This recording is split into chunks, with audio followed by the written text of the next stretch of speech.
Boa noite, amigos. Será que agora nós conseguimos fazer ao vivo?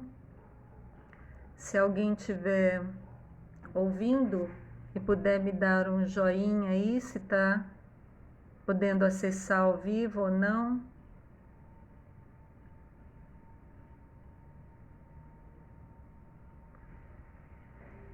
Eu não sei o que aconteceu. Ai, apareceu um joinha.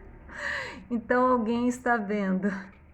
Obrigada, Silvana, por aparecer. Eu fiz toda a live e aí, não sei, não salvou, não foi ao vivo, então estou eu aqui para novamente fazer. Nós estamos no capítulo 13, sobre pecado e punição. Nesse capítulo 13 foi a passagem da mulher adúltera. Agora, numa segunda parte desse capítulo, Jesus vai se deslocar até Jerusalém e lá ele vai encontrar a cidade de Jerusalém num sábado em comemorações das festas relativas lá à religiosidade dos judeus. E reza a lei judaica que no sábado não pode se fazer nada. Só que é um nada assim muito interesseiro, vamos dizer assim. Por que interesseiro? Porque para se cuidar de um animal que está lá caído, se vai cuidar. Mas para se cuidar de um irmão que está precisando, um humano, da mesma raça, não pode no sábado. Então é hipócrita. Quando Moisés estabeleceu guardar o sábado, quer dizer, qualquer dia da semana, qualquer hora, mas tem que se dedicar horas à espiritualidade. E os rigoristas levam isso ao pé da letra. E quando Jesus chega a Jerusalém, nessa ocasião, logo depois da passagem da mulher adúltera, ele vai curar paralítico, ele vai trazer visão aos cegos e os judeus rigoristas ficam horrorizados. E como é que Jesus se comporta diante disso? Com alegria, continua trabalhando, independente do que acham.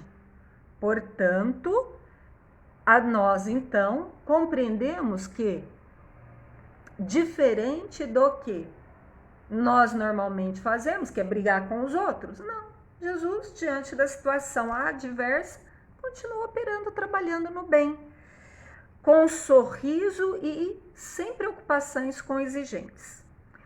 Aí, Tiago vira para Jesus e fala assim: Senhor, por que Deus pune com tantas moléstias? Aí Jesus continua aquele processo de tratamento das nossas almas infantis, dizendo assim: acredita mesmo, Tiago, que Deus pune? Levando a luz da consciência para que Tiago caia em si. O Pai tem seu plano determinado com respeito à criação inteira, mas dentro desse plano, cada criatura acaba uma parte da edificação. Entenderam? Está tudo sob o controle de Deus, está tudo sob o comando. Ele tem os planos para tudo, mas ele nos dá a oportunidade de trabalhar em conjunto, de compartilhar. Então, cada um tem um papel nessa construção, nessa edificação. E continua Jesus. Mas dentro desse plano, cada criatura terá que responder de acordo com suas obras.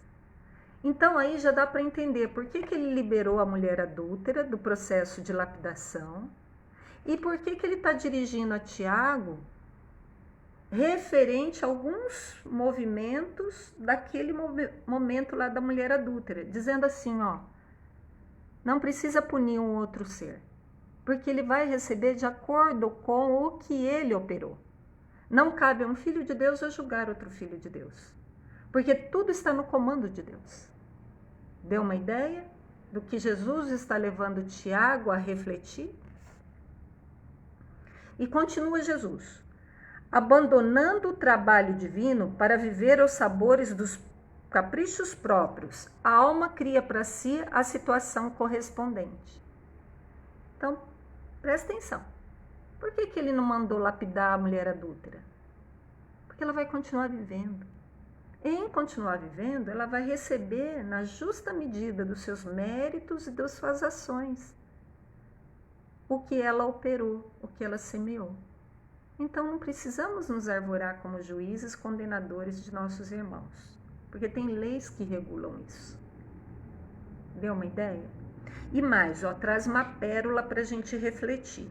Quando a gente abandona o trabalho divino, quer dizer, quando com a nossa vontade, porque todo mundo já sabe que é certo e que é errado, eu escolho fazer o sim ou não. Porque a partir do momento de adentrarmos a raça humana, a espécie humana, deixamos os desejos de lado para iluminarmos por uma razão e uma vontade de escolher. Quando escolhemos o bem, recebemos o bem. Quando escolhemos o equívoco, recebemos o fruto dos equívocos.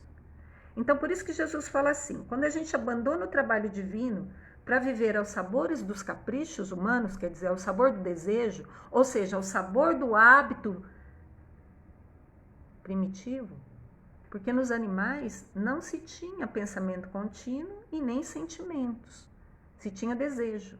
E 2 desejos predominavam, comer e reproduzir. Então, quando a gente esquece, abandona o trabalho divino, que é o trabalho da razão, coordenando a vontade em escolher isso sim, isso não, iluminados pelo alto, no caso nosso agora o Evangelho, nós então nos cedemos aos desejos, quer dizer, a primitividade.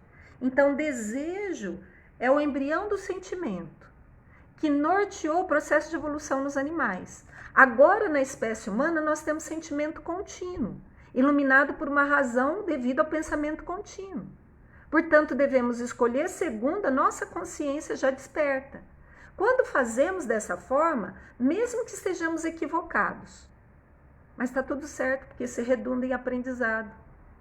Porque se não estivermos certo, a lei que regula o livre-arbítrio vai nos dizer, você está errando, está desconfortável, você não está gostando disso que está acontecendo, não é? Então tem que mudar.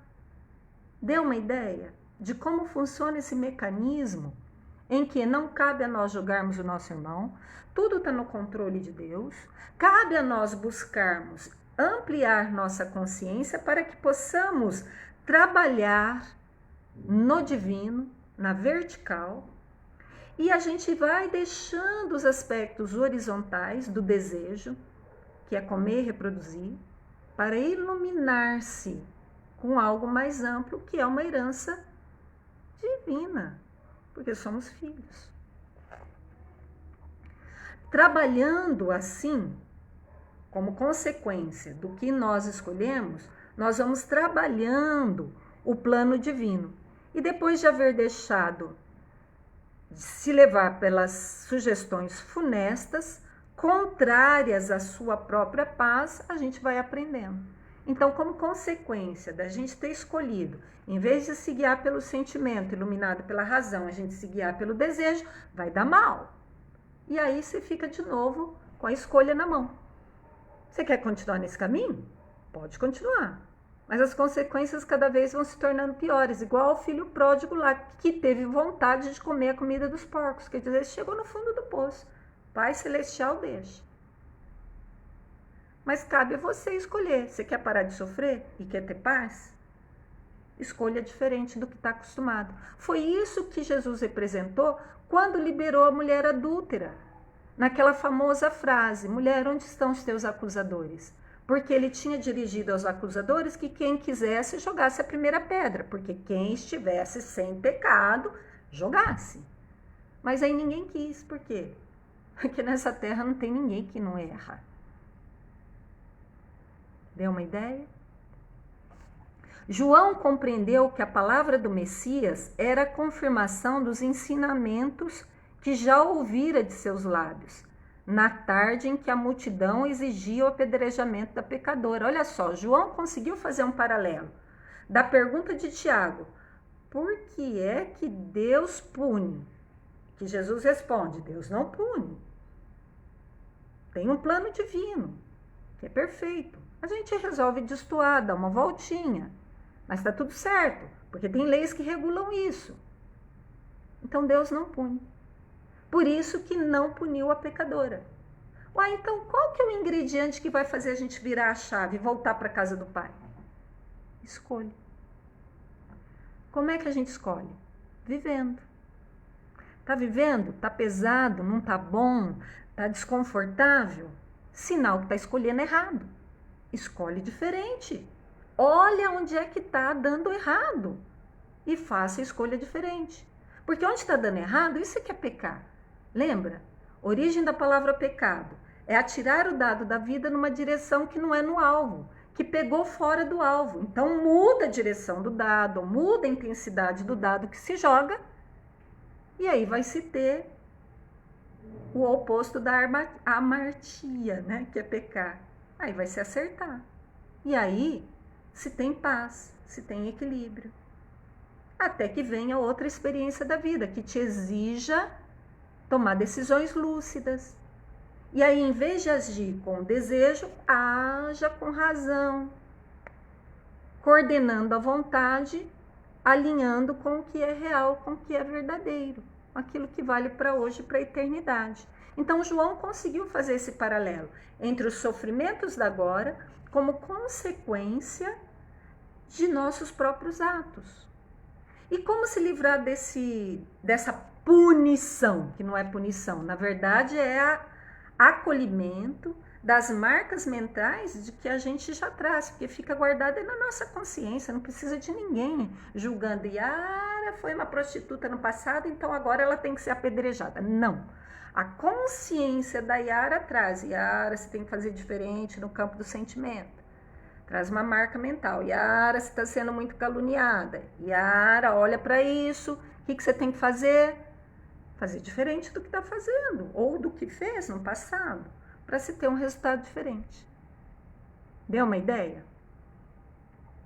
Afastaram-se os discípulos e Jesus do tanque de Betsaida. Saíram da presença de um tanque de água, cujas águas eram tidas lá em Jerusalém como miraculosas, porque o mestre Jesus, lá no tanque de Betsaida, curou muito paralítico, fez muitos cegos verem, limpou muitos leprosos, foi lá, junto das águas do tanque de Betsaida, na companhia de João e de Tiago. O Senhor então encaminhou-se para o templo, onde um dos paralíticos que ele havia curado relatava o acontecido, cheio de sincera alegria. Deu para entender o quadro? Ia para o templo, aí encontrou lá um paralítico e tinha uma multidão em volta dele, e o paralítico estava super alegre. Eu adquiri de novo a capacidade de andar, uma alegria sincera. Jesus aproximou-se dele, do paralítico, e deixando entrever, quer dizer, o ex-paralítico, né? Porque agora ele andava, deixando entrever aos seus discípulos que desejava confirmar os ensinos sobre pecado e punição. Entendeu? O paralítico estava sendo punido, não por alguém externo, mas pela sua própria consciência, que lhe acusava que, num passado mais recente, ou num passado mais antigo, algo ele fez que inibiu seu processo de caminhar evolutivo. Deu uma ideia? Que punição não é sofrimento, que a punição é as nossas marcas mentais trazendo de volta para nós a lembrança de que temos que fazer diferente. Temos que operar em outras linhas. Deu uma ideia? Por isso que os discípulos e Jesus fez um paralelo entre a mulher pecadora e aquele paralítico que estava ali curado. Deus não quer que soframos. Deus quer que aprendamos. E como é que ele faz isso? Nos permite viver, mesmo que a gente tenha equívocos. Porque esses equívocos vão trazer consequências. E em trazendo consequências, a gente para e reflete. E ao refletir, a gente tem, guiado pela razão, possibilidade de escolher diferente, para que tenhamos um final diferente do que esse que nos está causando peso, dificuldades no caminhar. Deu uma ideia? O que é pecar, errar o alvo? O que é punição? continuar a viver, refletindo com a luz da razão e não com o impulso do desejo, escolhendo diferente.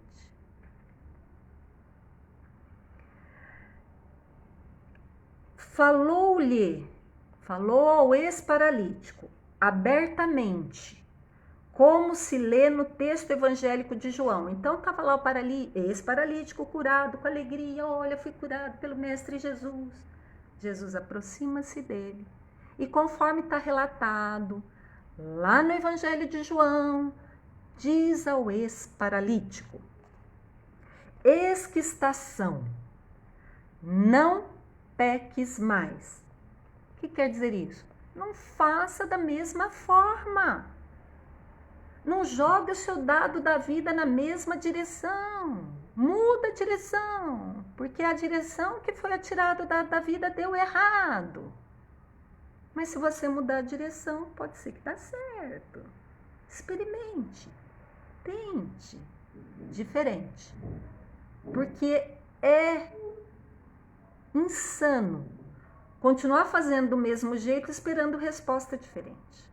Então continua o Evangelho de João relatado e que Jesus falou para o ex-paralítico: eis que estação.